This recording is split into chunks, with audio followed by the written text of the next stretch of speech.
नमस्कार साथियों। तो आज की इस क्लास में हम राजस्थान जीके से संबंधित महत्वपूर्ण सवाल कवर करने वाले हैं जो आपके आने वाली exam Rajasthan CET, BSTC, high court, group D, इन सभी एग्जाम्स के लिए जो है आज की क्लास बहुत ही इंपॉर्टेंट होने वाली है। तो क्लास को शुरू से अंत तक पूरा जरूर देखिएगा और चैनल पर नए हैं तो चैनल को सब्सक्राइब और वीडियो को लाइक जरूर से कर दीजिएगा। तो चलिए बिना किसी देरी के आज की इस क्लास को शुरू करते हैं। ये जो क्लासेस हैं फ्रेंड्स, सीईटी 10+2 और ग्रेजुएशन लेवल दोनों के लिए जो है काफ़ी इंपॉर्टेंट है। तो क्लासेस को शुरू से अंत तक पूरा देखिएगा। चलिए पहला सवाल है आपके सामने। निम्नलिखित में से किस एक अभिकरण ने कालीबंगा के उत्खनन का उत्तरदायित्व संभाला था? तो देखिए इसका राइट आंसर हो जाएगा ऑप्शन नंबर स, भारतीय पुरातत्व सर्वेक्षण नई दिल्ली के द्वारा जो है फ्रेंड्स कालीबंगा के उत्खनन कार्य का उत्तरदायित्व संभाला गया था। तो ऑप्शन स इसका राइट आंसर हो जाएगा। अगला सवाल है, बागोर सभ्यता किस नदी के किनारे स्थित है? तो देखिए ये जो बागोर सभ्यता है ये कौन सी नदी के किनारे स्थित है? तो इसका राइट आंसर हो जाएगा ऑप्शन नंबर स, बागोर सभ्यता कोठारी नदी के किनारे पर स्थित है। देखिए इसकी व्याख्या देख लेते हैं। भीलवाड़ा कस्बे से 25 किलोमीटर दूर कोठारी नदी के किनारे ये जो फ्रेंड्स बागोर सभ्यता है ये भीलवाड़ा कस्बे से 25 किलोमीटर दूर कोठारी नदी पर स्थित है, जिसे वर्ष 1967-68 में डॉक्टर वीरेंद्रनाथ मिश्र, डॉक्टर एल एस लेस्निक और डेक्कन कोंडे कॉलेज पुणे और राजस्थान पुरातत्व विभाग के सहयोग से की गई खुदाई में 3000 ईसा पूर्व से लेकर 500 ईसा पूर्व तक के काल के बागोर सभ्यता का जो है यहाँ पर पता लगाया गया था। तो बागोर सभ्यता जो है भीलवाड़ा में कोठारी नदी के किनारे पर बसी हुई थी। आगे बढ़ते हैं। सवाल नंबर 3 आपके सामने। 300 ईसा पूर्व से 300 ईस्वी तक के काल में राजस्थान में गोल चैत्य कहाँ पर मिला है? तो देखिए 300 ईसा पूर्व से 300 ईस्वी तक के जो है राजस्थान में गोल चैत्य जो मिले हैं फ्रेंड्स वे मिले हैं बैराट से। तो सवाल नंबर 3 का ऑप्शन और राइट आंसर हो जाएगा। इसकी व्याख्या देख लीजिए। वर्ष 1999 में बीजक की पहाड़ी से अशोककालीन गोल बौद्ध मंदिर, स्तूप एवं बौद्ध मठ के अवशेष मिले हैं जो हीनयान संप्रदाय से संबंधित हैं। ये भारत के प्राचीनतम मंदिर माने जा सकते हैं। चैत्य एक बौद्ध या जैन मंदिर है जिसमें एक स्तूप समाहित होता है। तो ये जो चैत्य क्या है? तो चैत्य जो है एक बौद्ध या जैन मंदिर है जिसमें एक स्तूप समाहित होता है। तो ये हो जाएगी इसकी व्याख्या। आगे बढ़ते हैं। सवाल नंबर 4 है, यूनानी शासक मिनेंडर नहीं, फ्रांस पर मिनेंडर है। तो यूनानी शासक मिनेंडर के सिक्के जो हैं किस स्थान से प्राप्त हुए थे? तो देखिए मिनेंडर के सिक्के जो हैं फ्रेंड्स बेराट से प्राप्त हुए थे। तो सवाल नंबर 4 का ऑप्शन द राइट आंसर हो जाएगा। अगला सवाल है, खाली जगह की सभ्यता कांतली नदी के किनारे पर स्थित है। देखिए यहाँ पर कांतली नदी है। तो देखिए कौन सी सभ्यता जो है वो कांतली नदी के किनारे स्थित है? तो इसका राइट आंसर हो जाएगा ऑप्शन नंबर अ, गणेश्वर सभ्यता जो है ये कांतली नदी के किनारे विकसित हुई थी। आगे बढ़ते हैं। इसकी व्याख्या देख लीजिए। गणेश्वर का टीला नीमका थाना में कांतली नदी के उद्गम स्थल पर अवस्थित है। ये जो गणेश्वर का टीला है ये नीमका थाना में कांतली नदी के उद्गम स्थल पर स्थित है। गणेश्वर में रतन चंद्र अग्रवाल ने 1977 में खुदाई कर इस सभ्यता पर जो है प्रकाश डाला था। तो देखिए गणेश्वर सभ्यता की खोज रतन चंद्र अग्रवाल के द्वारा 1977 में की गई थी। इस क्षेत्र का उत्खनन कार्य जो है 1968 1978 गुणसी के बीच में विजय कुमार के द्वारा किया गया था। चलिए आगे बढ़ते हैं। सवाल नंबर 6 आपके सामने। निम्नलिखित में से किसे सिंधु सरस्वती सभ्यता का एक महत्वपूर्ण केंद्र कहा जाता है? तो देखिए इनमें से कौन से को जो है सिंधु सरस्वती सभ्यता का एक महत्वपूर्ण केंद्र कहा जाता है? तो इसका राइट आंसर हो जाएगा ऑप्शन नंबर अ, ये जो कालीबंगा है हनुमानगढ़ में स्थित है इसे सिंधु सरस्वती सभ्यता का एक महत्वपूर्ण केंद्र भी कहा जाता है। आगे बढ़ते हैं। सवाल नंबर 7 है, आहड़ सभ्यता का उत्खनन कार्य 1953 में सर्वप्रथम किसके निर्देशन में हुआ था? तो देखिए आहड़ का उत्खनन कार्य जो है वो सबसे पहले 1953 में किसके निर्देशन में हुआ था? तो इसका राइट आंसर हो जाएगा ऑप्शन नंबर अ, आहड़ का उत्खनन सबसे पहले 1953 में अक्षय कीर्ति व्यास के निर्देशन में संपादित हुआ था। तो ऑप्शन अ राइट आंसर हो जाएगा। नेक्स्ट है, इसकी व्याख्या देख लीजिए।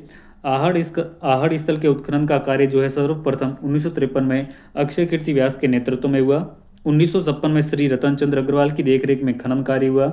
इसके उपरांत doctor H D Sankalia, Deccan college Pune, पुरातत्व एवं संग्रहालय विभाग राजस्थान तथा मेलबोर्न विश्वविद्यालय ऑस्ट्रेलिया के संयुक्त अभियान में वर्ष 1961-62 के दौरान इस स्थल का जो है उसके बाद में उत्खनन कार्य किया गया था।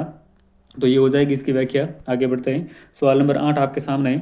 बालाथल सभ्यता का उत्खनन किसके निर्देशन में हुआ? तो देखिए बालाथल सभ्यता का उत्खनन जो है किसके निर्देशन में किया गया था? इसका राइट आंसर हो जाएगा ऑप्शन नंबर स, वी.एन. मिश्र के निर्देशन में जो है फ्रेंड्स बालाथल सभ्यता का उत्खनन कार्य किया गया था। आगे बढ़ते हैं। सवाल नंबर 9 है, गणेश्वर सभ्यता किस नदी के किनारे स्थित है? काफ़ी अच्छा सवाल है। तो देखिए ये जो गणेश्वर सभ्यता है ये कौन सी नदी के किनारे पर स्थित है? तो इसका राइट आंसर हो जाएगा ऑप्शन नंबर ब, कांतली नदी के किनारे। इसकी व्याख्या देख लीजिए। गणेश्वर का टीला नीम का थाना में कांतली नदी के उद्गम स्थल पर स्थित है। गणेश्वर में रतन चंद्र अग्रवाल ने 1977 में खुदाई कर इस सभ्यता पर जो है प्रकाश डाला था। और इस क्षेत्र का विस्तृत उत्खनन कार्य जो है वो 1978 गुणसी के बीच 78 गुणसी के बीच में जो है विजय कुमार के द्वारा किया गया था। तो ये हो जाएगी इसकी व्याख्या। अगला सवाल है, राजस्थान की कौन सी सभ्यता बनास, बेड़च, गंभीरी और कोठारी नदियों के तटों और घाटियों में फैली हुई थी? राजस्थान की वो कौन सी सभ्यता थी जो बनास, बेड़च, गंभीरी और कोठारी नदियों के तटों और घाटियों में फैली हुई थी? तो इसका राइट आंसर हो जाएगा ऑप्शन नंबर द, आहड़। अगला सवाल है, 1950 से 53 में कालीबंगा के उत्खनन कार्य में जिस पुरातत्ववेत्ता का प्रमुख योगदान रहा वह है? देखिए तो इसका राइट आंसर हो जाएगा option number the, Amalanand Ghosh का जो है फ्रेंड्स कालीबंगा के उत्खनन में 1950 से 53 के बीच महत्वपूर्ण योगदान रहा। आगे बढ़ते हैं। सवाल नंबर 12 है, निम्न में से कौन एक कालीबंगा सभ्यता से संबंधित नहीं है? देखिए, दुर्गीकरण, अग्निकुंड, मिट्टियों की ईंटों के घर या फिर लोहे के उपकरण।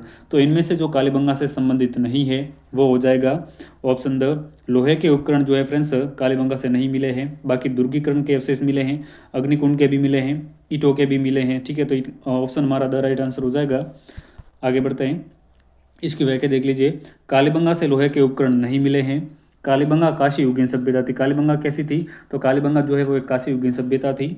कालीबंगा प्राचीन सरस्वती नदी के बाएं तट पर जिला मुख्यालय हनुमानगढ़ से लगभग 25 किलोमीटर दक्षिण में स्थित है। ये जो कालीबंगा सभ्यता है ये प्राचीन सरस्वती नदी के बाएं तट पर स्थित थी और हनुमानगढ़ जिले से लगभग 25 किलोमीटर दक्षिण दिशा में स्थित है। वर्तमान में यहाँ पर घग्गर नदी बहती है।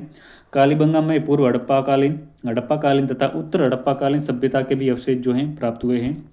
अगला सवाल है, जाडोल उदयपुर, कुराड़ा नागौर, शाबणिया बीकानेर, नंदलालपुर जयपुर में क्या समानता है? इन सभी स्थानों में कौन सी समानता है? तो देखिए इन सभी स्थानों में जो समानता है वो है ताम्र उपकरणों के भंडार।